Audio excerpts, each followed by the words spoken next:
Hello and welcome to the world of Warhammer. Now, if you're new to Warhammer, you might wonder exactly what it is. Is it a game? A setting? A number of settings? Is it a company? It is a fair question.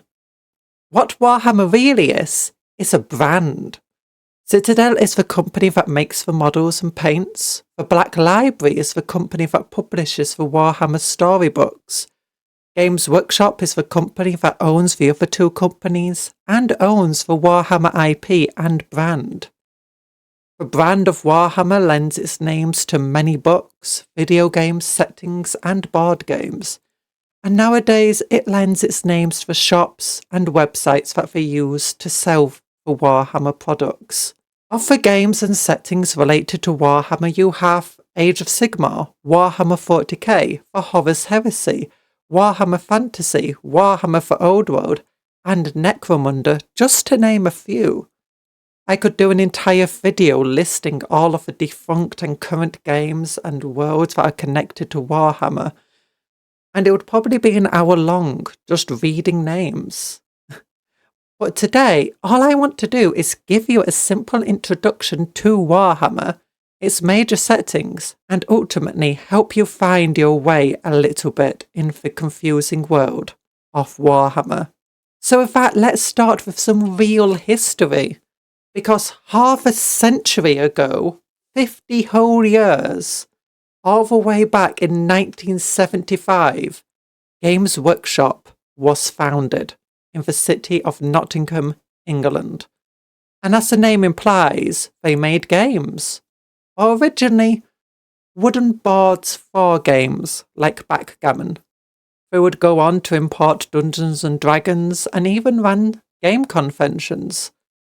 In 1978, they would co-found Citadel Miniatures, open their own storefront and start producing their own games. It would be a whole 5 years later that they would finally officially release Warhammer Fantasy. And then 4 years later, Warhammer 40k would come along. Even back then, these games would find many versions and spin-offs. Hero Quest, Battle Masters, Rogue Trader, War Master, Space Crusade, Space Hulk, and so many more. The lore and stories of the settings would be ever-changing. Much of what is considered heretical today was once part of the earliest eras of Warhammer. In fantasy, you'd find bolt guns and power swords wielded by Amazonians, and these weapons were not of human origins, but made by species of giant frogs known as the Old Ones. Because Warhammer 40k and fantasy once shared the same universe and origins.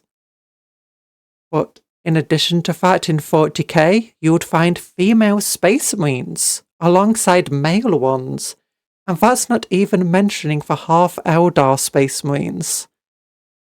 It was a wonderfully weird time that even saw a space marine dance game. Even today, new stories are written that near directly reference the creations of this time period. But almost everything from back then is no longer considered canon or accurate. It is not the Warhammer of today. Today, Warhammer is divided into 4 main game systems, but while they all share similarities, are distinct from each other. Warhammer 40k, the Horus Heresy, Warhammer the Old World, and Age of Sigmar. The only thing that holds them all together is that in all of these settings, demons are real, hell exists, and it is referred to as the warp or realms of chaos. And there are usually 4 gods of chaos that exist within the warp. Slanesh, the god of excess, Khorne, the god of war, Nurgle, the god of disease, and Tzeentch, the god of change. And all these gods are equally evil. Now, if that is what they share in similarities, what makes them different? And I think it is fair to start with the most popular of these systems, Warhammer 40k. It also happens to be the system I am most familiar with and have been playing since I was in my single digits. In the grim darkness of the far future, there is only war. That is the tagline of Warhammer 40k. You'll find it on the first page of almost every rulebook, and it sums up Warhammer 40k perfectly. Set roughly 38 to 40,000 years in the future, it is a post-apocalyptic sci-fi story that focuses more heavily on the fantasy and fiction parts of science fiction than the science part. As I said earlier, hell is real, and given many names such as the Warp, the Immaterium, or the Realm of Chaos. Across the galaxy, real space is ruptured by warp storms, and the galaxy itself has recently been ripped in half by the forces of chaos. From these tears in reality, the warp spills out into real space, and with it, demons invade worlds and possess people's minds. Reality bends and alters as it meets the Immaterium, because in the Immaterium, things like space and time are only concepts and just as malleable as any thought. Yet, despite this, the only way to travel the vast distances of the galaxy is to tear open your own temporary hole in reality and travel through the warp, where a journey that would normally take centuries would instead take days or maybe weeks. But time itself is relative, and what may have been days for you in the warp could have been anything from seconds to decades in reality. Sometimes even centuries pass when only days pass to those who are in the warp. It is an unreliable way to travel, and demons are a constant threat, but it is the only way to travel, and with it, the Imperium of Man has maintained a galaxy-spanning empire for over 10,000 years. If you know of the Holy Roman Empire, the Imperium of Man is that, with all the bureaucratic issues and systemic corruption scaled up to 1,000. Here, most humans live in horrid squalor that would make medieval peasants feel like kings. Even amongst the rich and wealthy, there are many that don't know the taste of fresh food and clean water. Humanity may have once had technology beyond imagining, but that has long since been lost. Now, people are superstitious and live in constant fear of each other. The Church, the Inquisition, the dangers of knowledge, demons, and the foul aliens known as the Xenos. Latin is a theme, by the way. You'll find the use of Latin words in place of English ones all over the place. They also have two languages, High Gothic and Low Gothic, and both use Latin. Back on Earth, our holy terror, the Emperor has sat immobile and rotting for 10,000 years. Yet his golden throne acts as a life support system and keeps him alive, if it can be called life. Every day 1,000 psychic people are sacrificed to him to keep him alive. For if he dies, the Imperium of Man dies. His life force is a massive psychic beacon in the warp, and it is only thanks to that beacon that ships that travel in the warp have any idea where they are and how to get where they are going. If that beacon disappears, there will be no travel through the warp, and all the planets will be left alone to fend for themselves. Yet despite all of this, not all hope is lost for humanity. Every day the ordinary men and women of the Astra Militarum, also known as the Imperial Guard, fight and die to keep the enemies of mankind at bay. Superhuman soldiers known as Space Marines appear as angels of the Emperor, turning the tides of the most dire battles with practiced ease. The tech adepts of Mars, known as the Adeptus Mechanicus, wield and rediscover both new and old esoteric technologies.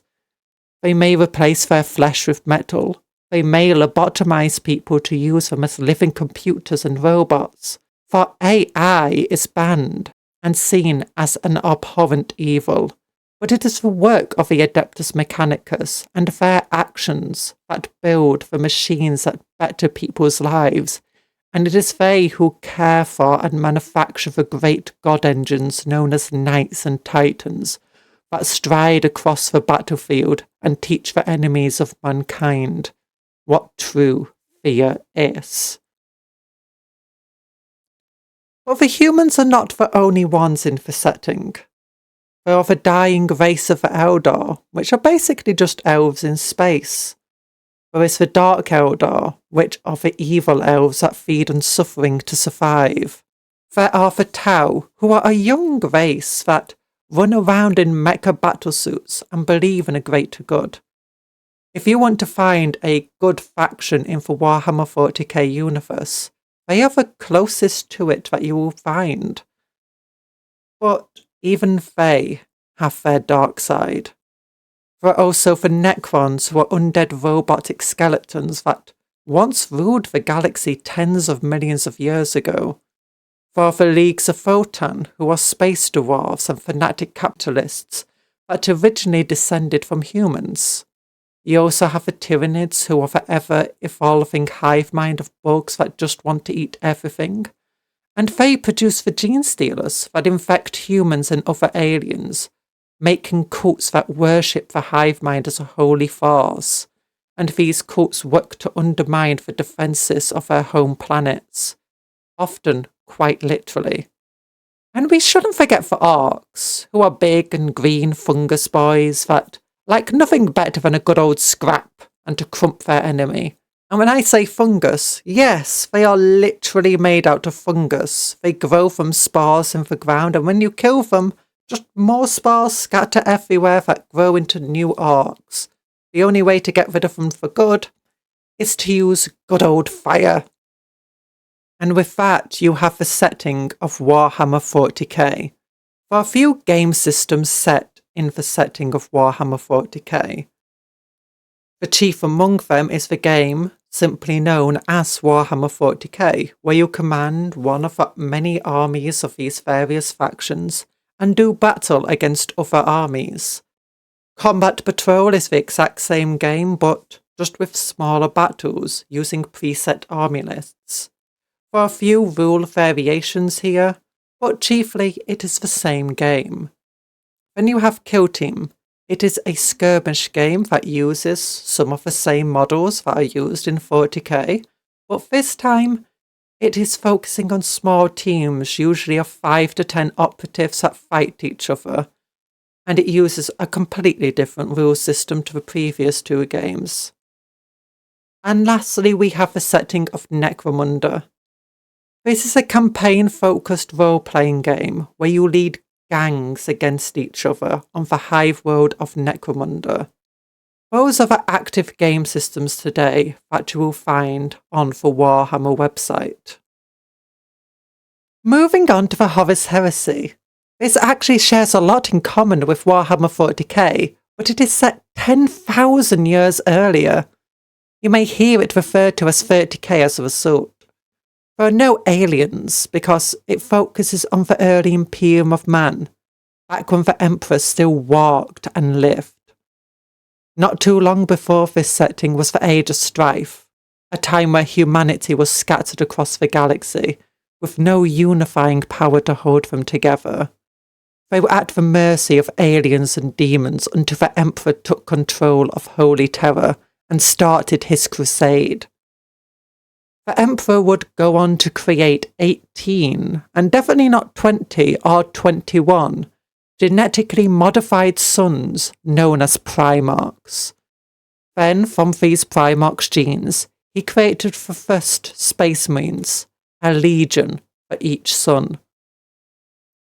The Primarchs would get scattered at birth due to the machinations of chaos, but one by one, the sons would be found again, and together they would conquer the galaxy in the name of the Emperor and the fledgling nation of the Imperium of Man. But just as the galaxy was close to being fully conquered and the last of the aliens were to be wiped out, Horus, the favoured son made War Master, would learn of the Chaos Gods, a secret the Emperor kept from him and the other Primarchs. He, most of his legion, 8 of his brothers and most of their legions would turn on the Emperor and their brothers. This would be the start of a Horus Heresy. Much of the new Imperium of Man would be thrust into civil war, driven by the gods of chaos. And that is the setting of a Horus Heresy. It has 3 of its own game systems. The main game, simply known as the Horus Heresy, plays like a more complicated version of 40k. The models themselves are usually harder to build and paint, and meant for veteran model builders. There are 2 other game systems set to the Horus Heresy. Legions Imperialis uses a much smaller scale of model, so that you can have larger battles where hundreds of people and dozens of vehicles will fight each other.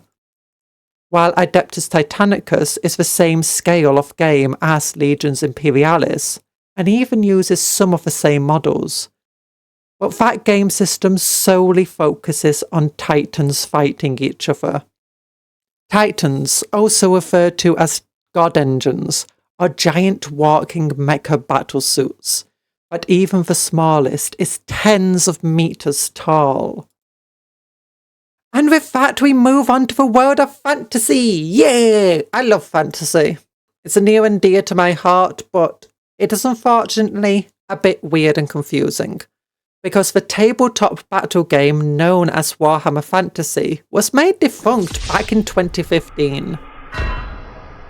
There is still a very popular series of video games that still gets updates and DLCs set in Warhammer Fantasy called Total War Warhammer Fantasy, but the board game is dead.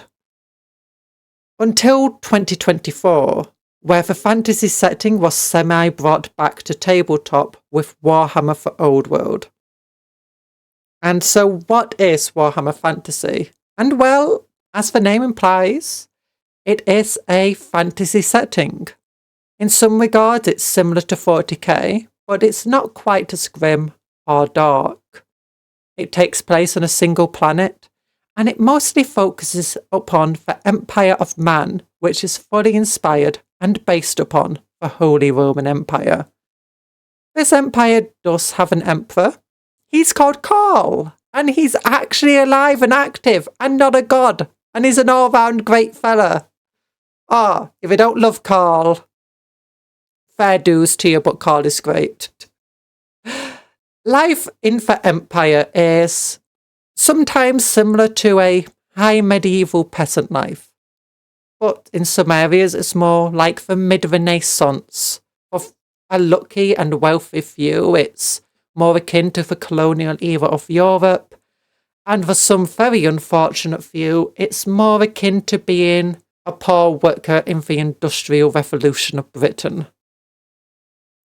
This being said, it is still a world filled with demons, dangerous magics, orcs and goblins, dwarves and elves, and so much more.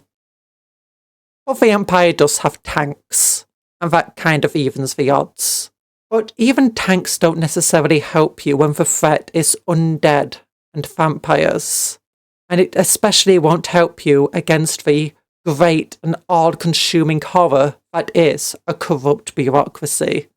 Seriously, the most likely thing to kill you here is the action of some selfish noble or paranoid priest. Neighbouring the Empire is medieval France. No, I mean King Arthur. No, it's not King Arthur. It's not medieval France. It's Bretonia, which is literally just medieval France with more peasant beatings, more riding of horses, more trebuchets, and more women in lakes distributing swords and kidnapping children. That's all you need to know. To the north is Norska, which is basically a frozen realm full of chaos-worshipping Vikings that ride mammoths and are best friends with trolls. To the south is a Badlands full of orcs and goblins. Go further south still and you will meet the desert kingdoms of Araby, who we don't talk about, and the Tomb Kings, who are ancient Egyptians risen from the dead along with sphinxes and cool giant undead statues known as the Ushabti. I think that's how it's pronounced. To the east of the empire is a bunch of mountains filled with dwarves who don't like being called short and who take having grudges way too far. Go further east beyond the mountains and you will find the Darklands, and this is mostly inhabited by the adventure capitalists known as Chaos Dwarves. They like to use ogres, orcs and hobgoblins as free labour. Further east of them are the Mountains of Morn, which are full of ogres. And further east of them is Cathay, which is China, but ruled by giant shape-shifting dragons that may or may not be gods. Go west of the Empire, and you'll just find the ocean. So go a bit more west, and you'll find a giant donut-shaped floating island. Yes, it's like a donut. It's got a big old hole in it. It's actually based on the old drawings of Atlantis. But that island is called Ulthran, and it's full of high elves. Go further west of the Ulthran and you'll find more ocean, and then further west of that and you'll come across the New World. In the north of the New World you'll find Canada, except Canada is being replaced by Dark Elves and more Norskans. And if you go south you'll find a rainforest full of Amazonian warrior women and lizard people who ride dinosaurs and are ruled by fat frogs known as slans. For other things in this world, in every forest, if you don't find goblins, you'll instead find a bunch of savage beastmen. And if you don't find them, well, you're going to be watched by dryads, treemen, and wood elves. And you better hope that they take a liking to you, or you are not leaving that forest. Generally, it is best to stay away from heavily wooded areas.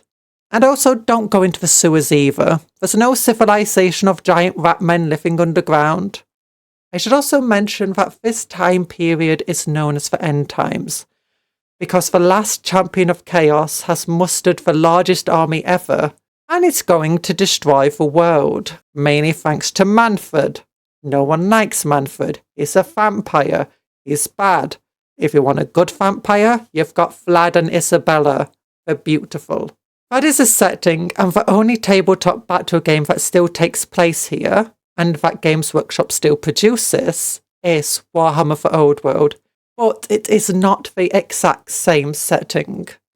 The Old World takes place roughly 200 to 300 years earlier, during a succession crisis in the Empire, where numerous people would take the title of Emperor.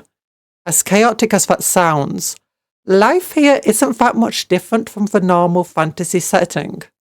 People of this time frame are generally more hopeful though, and they're less superstitious as chaos was a bit weaker back then. It was still very active, and there was a different champion of chaos who was mustering a large army to destroy the world, but no one was really that concerned. And that brings us on to the Age of Sigmar, a setting I know the least about, to be quite frank. Age of Sigmar takes place tens, if not hundreds of thousands of years after the world of fantasy got destroyed during the End Times. What remained of both the physical and magical properties of the world formed into 8 distinct realms, each its own world connected by massive gateways to the other realms. The 8 realms are as follows: Heavens, Fire, Death, Life, Light, Beasts, Metal and Shadow, each one a vast world of magic with its own unique properties. Across these realms are many factions made up of the descendants of the realms of fantasy, some more recognisable to their ancestors than others, and each one has their own very real god or gods that they fight for and are empowered by, including a 5th chaos god named the Horned Rat.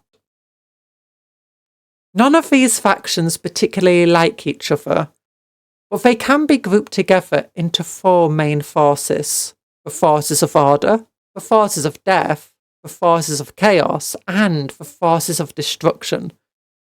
While the factions in each of these forces will often fight one another for the slightest of reasons, They are willing to put all differences aside and unite when it comes to their hatred of the factions in the other three forces. The forces of Order are made up of the mostly human, but also elven and dwarven cities of Sigmar, the bestial daughters of Cain, the dwarven fire slayers, the underwater elven Eidon of Deepkin, the airship-loving dwarves of the Caledon overlords, the high elven Lumineth realm lords, the dino-riding lizards of the Seraphon, the immortal magical soldiers of the Stormcast Eternals, and the trees and bugs of the Sylvaneth. For a lot of forces of Order.